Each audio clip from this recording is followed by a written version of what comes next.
We are wondering what is happening to the world. Everything is changing.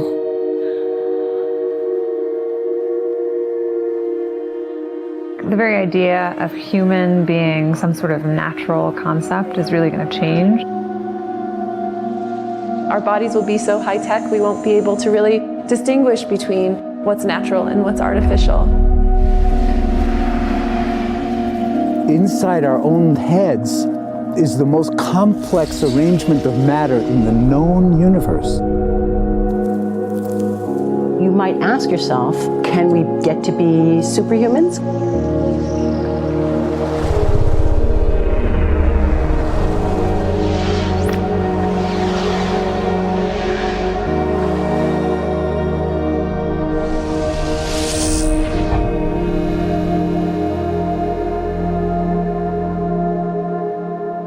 The original Industrial Revolution was driven by the discovery that you could use steam engines to do all kinds of interesting things. But that was followed by additional revolutions for electricity and computers and communications technology. We're now in the early stages of the fourth Industrial Revolution, which is bringing together digital, physical, and biological systems. One of the features of this fourth Industrial Revolution is that it doesn't change what we are doing, but it changes us.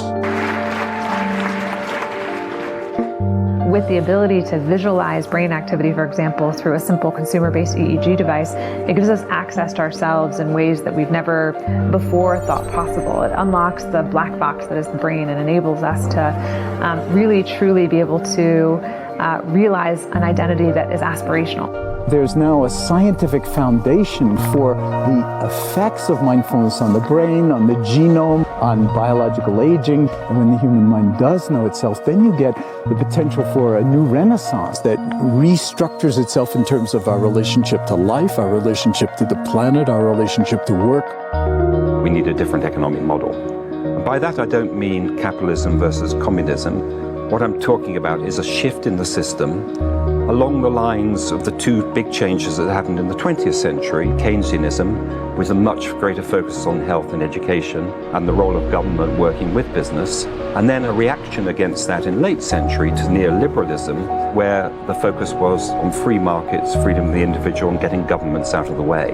We need a shift to a new system that will allow us to meet the basic needs of every human on the planet, that will live within planetary means, that will be fairer, and that will be focused as its key goal, not on growth per se, but on maximizing human well-being. And history tells us that a values shift is triggered by creation of a new story about how we want to live.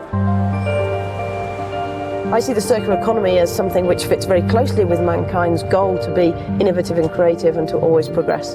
We can use asset tracking, we can use IT, we can use 3D printing to enable this different economic model to recover materials, feed them back into the economy, and really to decouple growth from the resource constraints we have.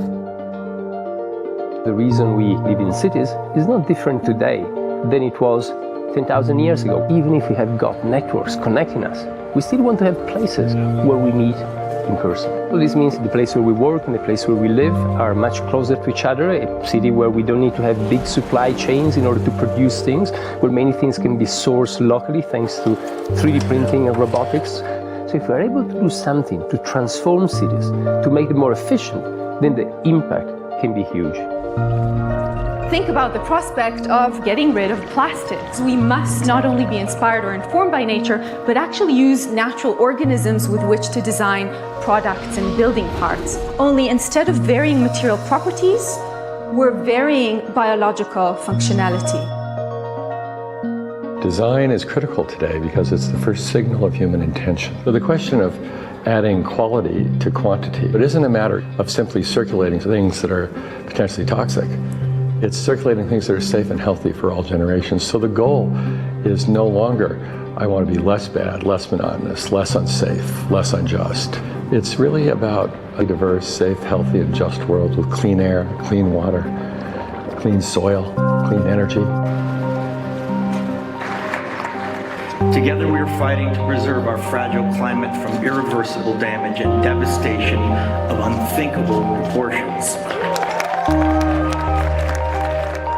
If we think about the original Industrial Revolution, it was an energy revolution. I like to think of it as a kind of bookending of a period in human history during which we used fossil fuels, and it worked very well for us for a long time. But now we have to bring that to an end. We have energy technologies that can power our civilization: solar, wind, biomass. So then the question is, well, how do we get grid integration? Maybe the wind is blowing in Denmark, the sun is shining in Germany, and now you can move that electricity through an integrated grid.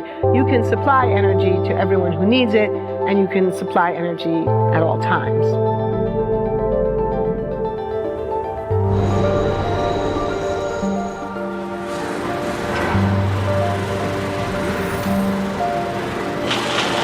Walking around, you do see different stuff, as far as like the body marriage line.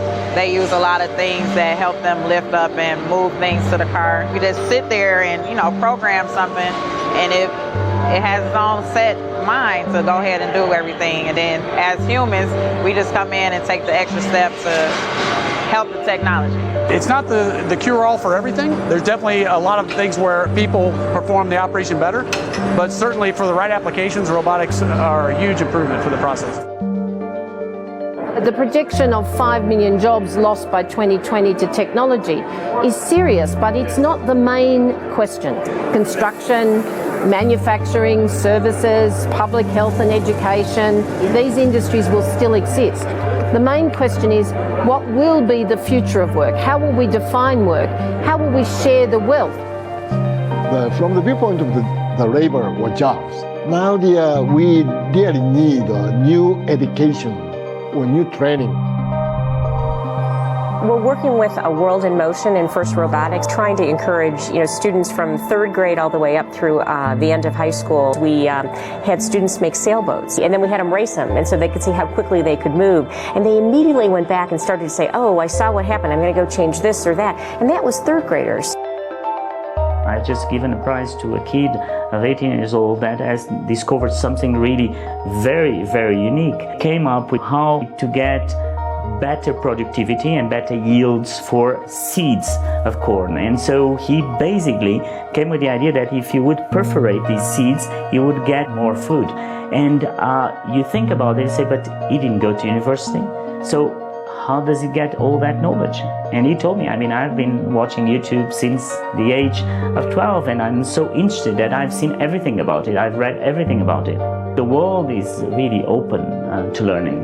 The thing is, how do you give the incentive to your kids to do that? It's this ability of digital technology to change outcomes, to truly empower people all over the world that can create a more equitable growth, because I think the world needs that. Fourth industrial revolution has the potential to make inequalities visible and to make them less acceptable in the future, and hopefully to gather and garner political support to take the necessary decision to reduce the gap. Humans have always been using tools, but because of the recent advances in technology, we're beginning to have machines that can augment us in all sorts of interesting ways. I was the first person in the world to be able to voluntarily move my legs while stepping in a robot by exciting the nervous system using electrical stimulators directly onto the spine.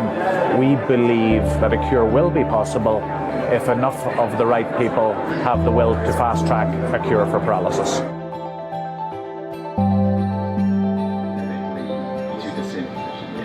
We take two things from the patient. First, we take a three-dimensional X-ray and we extract the three-dimensional data out of that so we can make a perfectly shaped puzzle piece. And then we also take a sample of fat tissue from the patient so that we can extract the stem cells out of those. And we use those stem cells with this three-dimensional scaffold that we fabricate, and after 3 weeks we have a piece of living bone that's ready for implantation. Being able to use genome editing to understand the genetic changes that lead to cancer, and technologies like drug delivery, getting molecules into particular types of cells. There's a lot of excitement about being able to move much more quickly on this disease. One of the things that I think is so essential to free and open societies is freedom of thought. And up until now, the conversation we've been having is around freedom of speech. Once we can access people's thoughts and access people's emotion, we have to create a space that enables people to think freely, to think divergent thoughts, to think creative thoughts. And in a society where people fear having those thoughts, the likelihood of being able to enjoy progress is significantly diminished. We need to take responsibility at every level of society, from the individual and the personal to the institutional to the global, to adapt to these technological challenges and changes which are redefining what it means to be human, what it means to work, what it means to be completely embedded in this world. People always ask me if I'm an optimist or a pessimist. The technology exists, but how do we get it and implement it at the scale we need at a price that people around the world can afford?